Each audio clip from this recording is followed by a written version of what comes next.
Let's get rid of that. Okay, so we're coming up. I mean, technically, we're still in spring. So maybe before we go into summer, we just talk just a little bit about spring issues for pets. All right. So for me, out here in the middle of the boonies, it's mating season. So coyotes have pups, deer have babies, bears have cubs, cougars have kits. And you know what? Them babies are hungry. Yeah. Okay.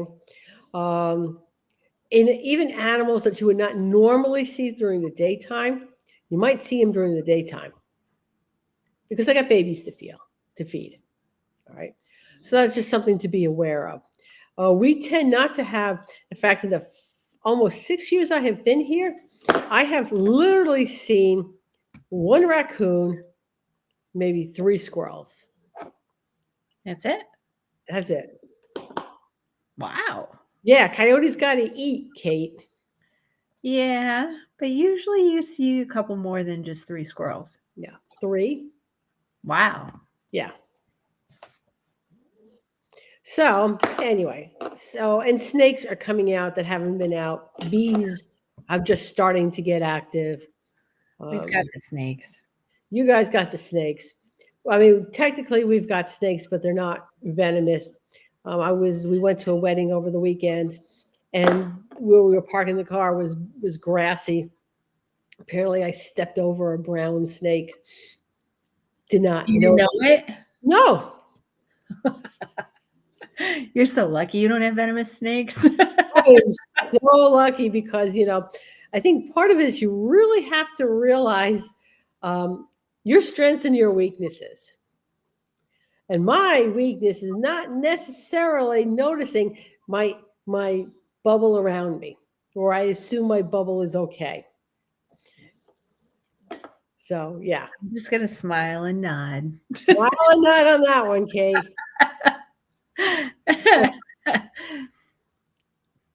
There you go. Okay. Living in an area with venomous snakes might be problematic for me. Well, there was a couple months ago, I went to the local tractor supply store here, and I was walking in, and there was two ladies that were sitting at a picnic bench area off to the side, and right in the middle of the walkway was a rattlesnake, and it was just curled up, just sitting there. And so I'm walking by, and I'm like, "Is that a snake?" And I'm looking at it, and sure enough, it was. And so I go walking in, and as I come walking out, they're still sitting on the bench, and I just kind of look at it, and I kind of walk around it, and I was like, "That's actually kind of funny. Like, here's this big old rattlesnake right in the middle. We're all just like, stay away from it, but we're not freaked out by it." Oh yeah. Well, it's also knowing what the problems are in your area and having solutions for it. All Right. right.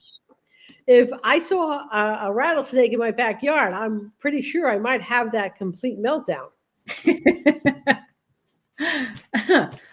Which will bring us to a side tangent. Okay. Yeah. All right. So knowing how your body responds in emergencies, that whole flight, fight, or freeze. I know personally that my initial reaction is to freeze. Okay. Okay.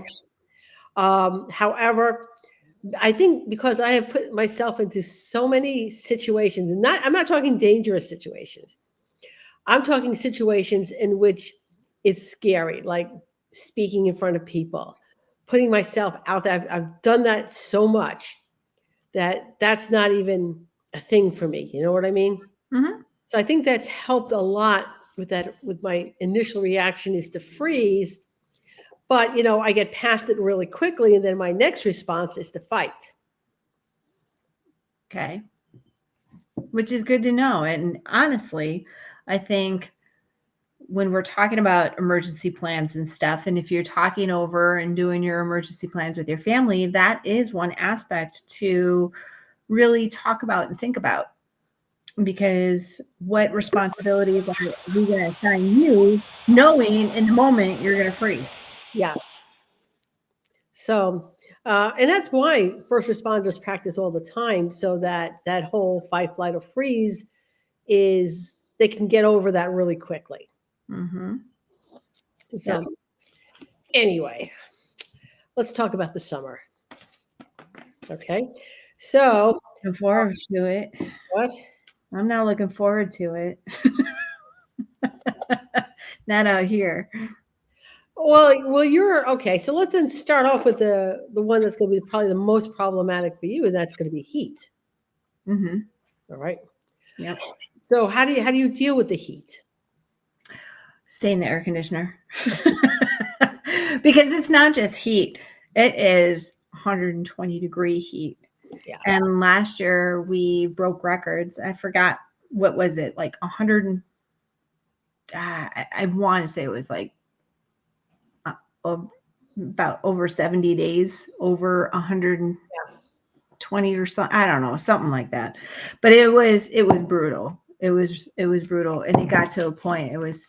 It gets old. So like people that are in areas with the winter time and how winter gets old and you're just kind of cooped up for a really long time before spring starts to come, that's how it is out here for the summer, but just with the heat. Okay. So I know in my emergency stash of water, I have regular water, but I also have electrolyte water. Mm-hmm. All right.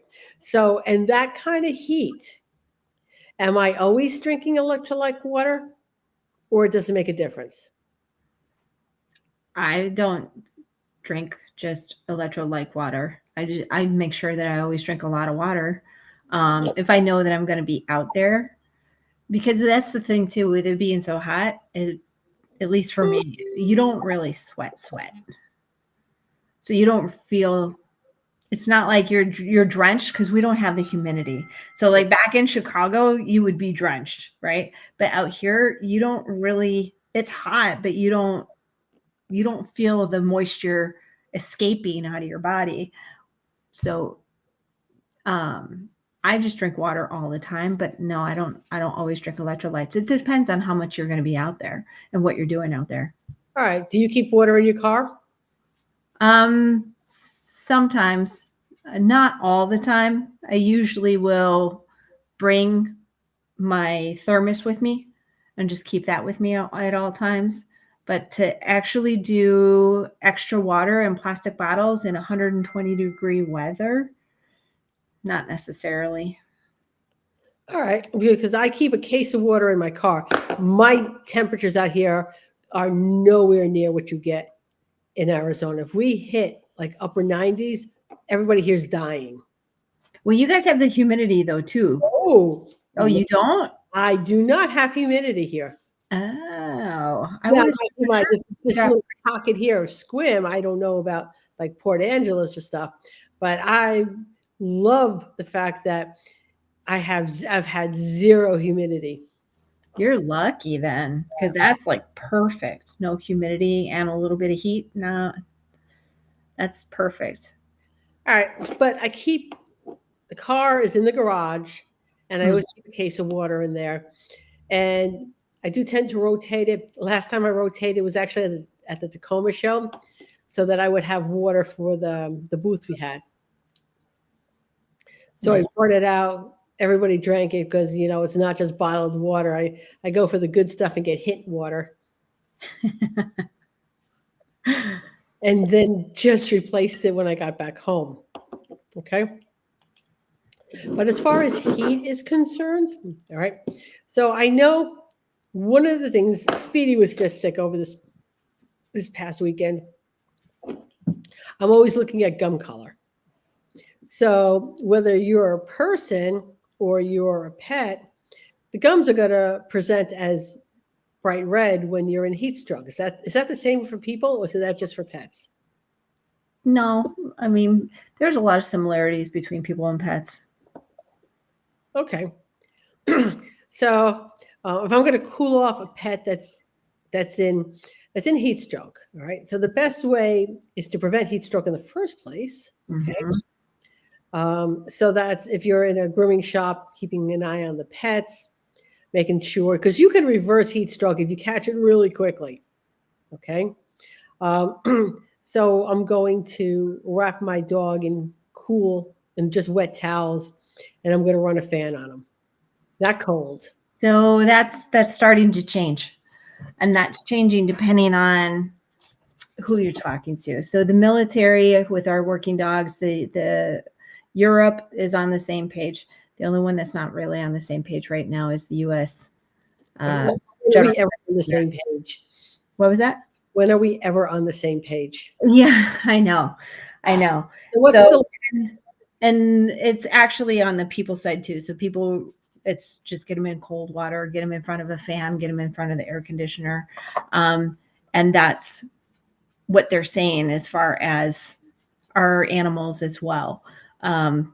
There's plenty of stuff, and I've definitely gotten bombarded from the ones that aren't in agreement with this, showing me the paper, the research with it. But I've also then turned around and showed them research on the side of what the new guidelines are coming out saying. So I always say, know the condition of your dog. So if you have a working dog, sometimes those working dogs, because they're so conditioned, they're like an athlete, they're going to be able to probably handle a little bit more. But if you're out there and you're training and you're using them for sport, then realize what their limits are. So when they're at their peak, that's when I would take the temperature. Working dogs sometimes can come in with 106, 107 degree temperature, and they're not necessarily in heat stroke because they're conditioned. But if I have a pet dog that's more like a couch potato and he's coming in at 106, it's probably more of an emergency than it would be for the working dog. So that's where I kind of go with different guidelines, because of the fact that if I have a couch potato dog, I'm still going to do active cooling, but I might not be as aggressive with that versus a dog that may be in better shape and better condition. okay. All right. So let's move along. Fireworks. Mm-hmm. Okay. We just had a HOA meeting here in which the HOA allows fireworks. And some of us would like them to not do fireworks, but we were outvoted by those who wanted to do fireworks. One of my dogs is really afraid of fireworks. He's the one that I just dropped $5,000 on the ER visit over this past week. Okay. I really don't want to stress that dog out. So what we'll end up doing is that the day, okay, we'll have the TVs blasting, windows closed, AC on, anything that will muffle any outside noise. So they do make earmuffs for dogs, and I've had people test them out and they work. They may not look the prettiest, but they work. It's actually worked for their dogs that have been really afraid of fireworks. Okay. So do you have a brand name? Not off the top of my head. I can look that up.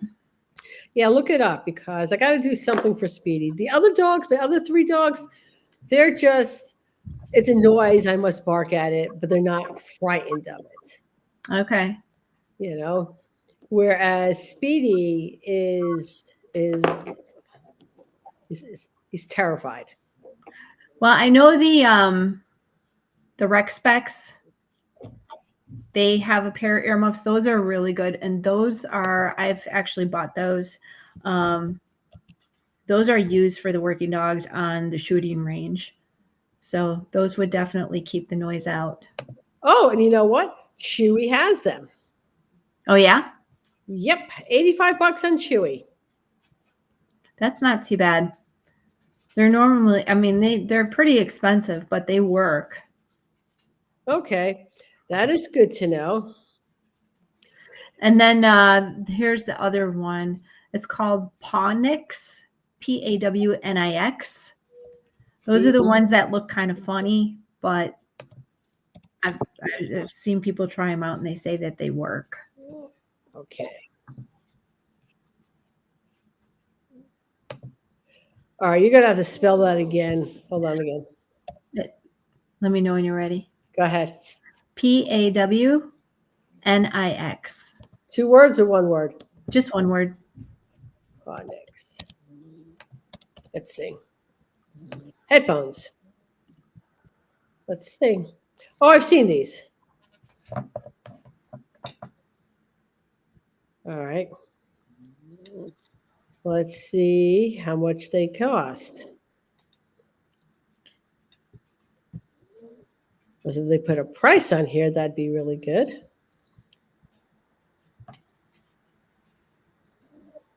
Oh, they don't have a They look like $200. Okay, so there's options. I'm going to have to figure out something before the 4th of July. Okay, onward to. Okay, let's talk about screen doors. Actually, we're at our halfway mark, so then we got to do our commercial first. Okay. Are you tired of putting off your emergency and disaster planning manual? Look no further. This 67-page fillable template will make the process a breeze. Simply fill in the blanks for your business and gain access to checklists for supplies, common hazards, debriefing, evacuation and shelter-in-place protocols, resources, recovery, maintenance, as well as best intake practices.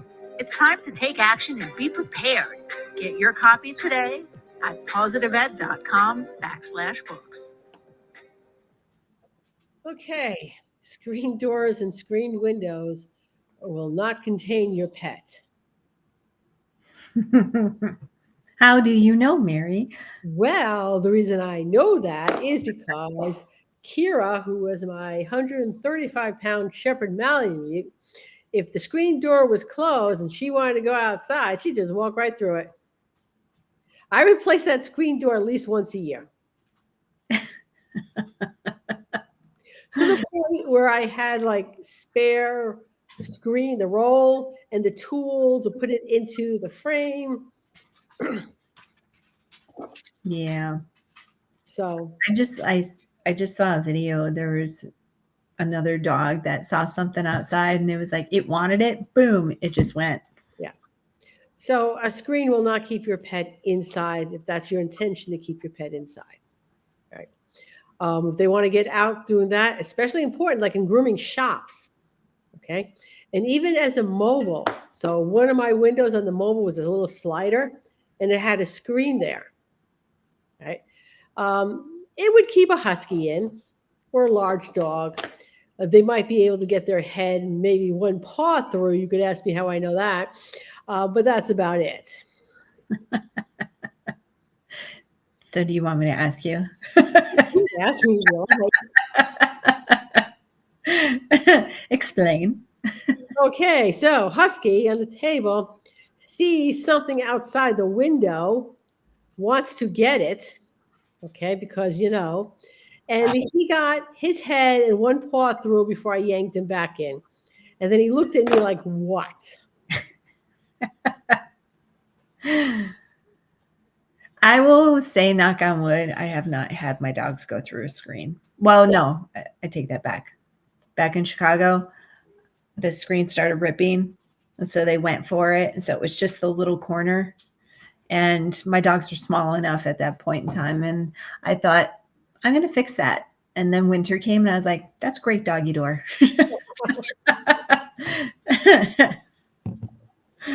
All right. So just keep in mind that's not, I mean, the weather is nicer. And in fact, on the doors I have now, and I have smaller dogs, but if they want to go out, especially the larger Min Pin, he'll just, and then my screen looks terrible. I just leave the doors open. The fenced in yard, they're not going anywhere. Don't you got a lot of bugs that come into your house then? No, not really. Really? Yeah. Get some. Not like when I live, and it might have something to do with the humidity, because when I lived in Connecticut, all I was doing was there was like the death marks on my wall for the bugs that I smashed against the wall. Yeah. It's like, this serves as a warning to your friends. Then they come in swarms to come after you. Yeah, they're here for the memorial service. All right. Other things. Let's talk about pools. Your pets need a way out of the pool. And they need to know that they can get out of the pool. You got They to need show to know them. where it is. Okay. They also make these little sort of like ramps for like local wildlife, like frogs and snakes, that if they get in your pool, they can also get out. So be aware of that. And when it comes to poisoning, there's things, especially now that we're coming into nicer weather. First of all, pool chemicals are toxic. Yeah, really toxic. Pesticides and fertilizers are toxic. Mm-hmm. Okay.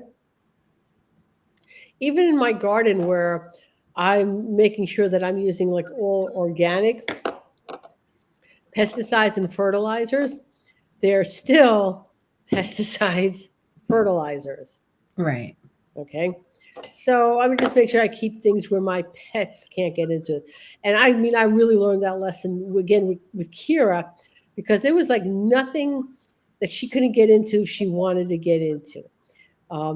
In my kitchen cabinet, I had to put it, well, first I tried putting a childproof lock on the outside of the door because, I'm smarter than my dog, right, Kate? Right. Okay. And then she would just smack it open, and she would steal the plastic bottles of salad dressing. She would puncture them and suck out all the salad dressing. Oh no. It looked like a vampire. When seriously, Oh my gosh. puncture holes and totally drained. No, So that's the first. yeah, so then I recessed the childproof lock just where I could just stick my fingers in. Okay, and she took a paw and she opened that up really fast. I had to recess the childproof lock so far down that I had to use a wooden spoon to open up the cabinet. Oh. What a pain. Oh yeah, she was probably the smartest dog I've ever owned in my life. What kind of dog was she again? She was a Shepherd Malamute. Oh, yeah. I could see that. Yeah, and we know what her breed was because we got her from somebody who had an oops litter, and mom was the Malamute, and dad could have been either the Rottweiler or the Shepherd. Oh. Yeah. So it was the Shepherd. Yeah. That's where the smarts came in. Oh yeah, I'm pretty sure. Yeah. I don't know how smart Malamutes are. I know Huskies can be a challenging dog. Yeah, I don't know Malamutes either as far as He personnel. was just smart. I mean, that could have been all Shepherd. So I don't know. I don't know. Yeah. I don't know. My shepherd mix, I could have sworn she was a little human on the inside. She was really smart. Okay. Anything else we want to discuss about as far as dangers are or to be aware of?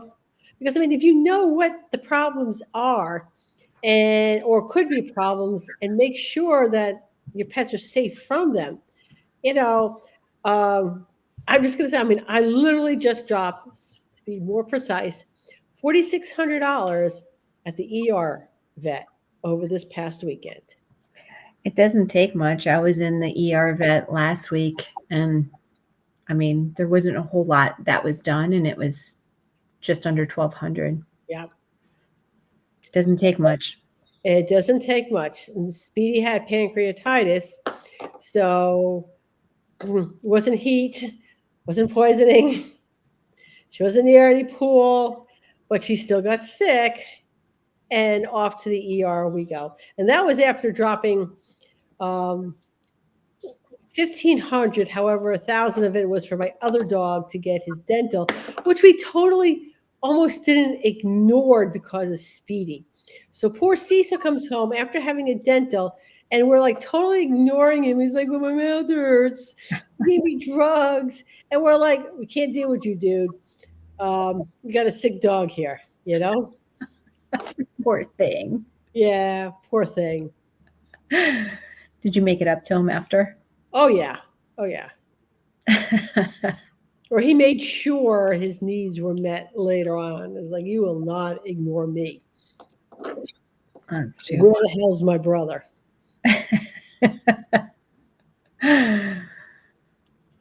All right. So anything else we want to add for the summer? You know, I would just say, especially one of the things that I see out here a lot, you know, don't be walking your dogs in the height of the heat. And I know a lot of people think they look funny or whatever, but especially out here, you can't go without putting booties on. Yeah. Know and check what the temperature of the ground is.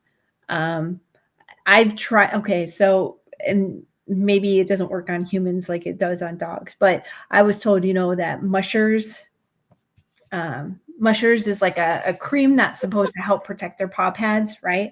And I was like, maybe in the wintertime, but I wanted to try it. So I put it on my own feet and I went walking outside and I was like, and don't get me wrong, pads are a little bit thicker, but I was like, this isn't, there's no protection at all here. So get your dog used to wearing some booties, and bring water with you if you're going to take your dog out for any reason. I see that a lot out here where people don't have water on them and the dog is, you know, that tongue is down and it's wide and they're hot and they can't cool off. And the other thing too is, you know, think about what you're putting on them. Unfortunately, we have a lot of doggy events that happen this time of year. And so people are bringing their dogs out, and some of these events will do costume contests. And so these dogs are in the heat. Now think about this, you know, even if you're in the Midwest, yeah, you guys don't have 120-degree weather, but there's the humidity that's on top of that. And so do we really want to be putting them in shirts and costumes and stuff that is going to capture the heat in? So I think for the summertime, really, really look at the totality of everything that's going on with your dog and do what you can to try and keep them cool. Okay. All right. So we'll be back next Monday. Same bat time, same bat channel.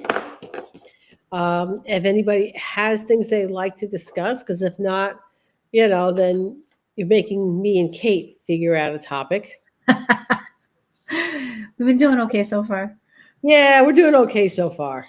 Okay. So we'll see everybody next week.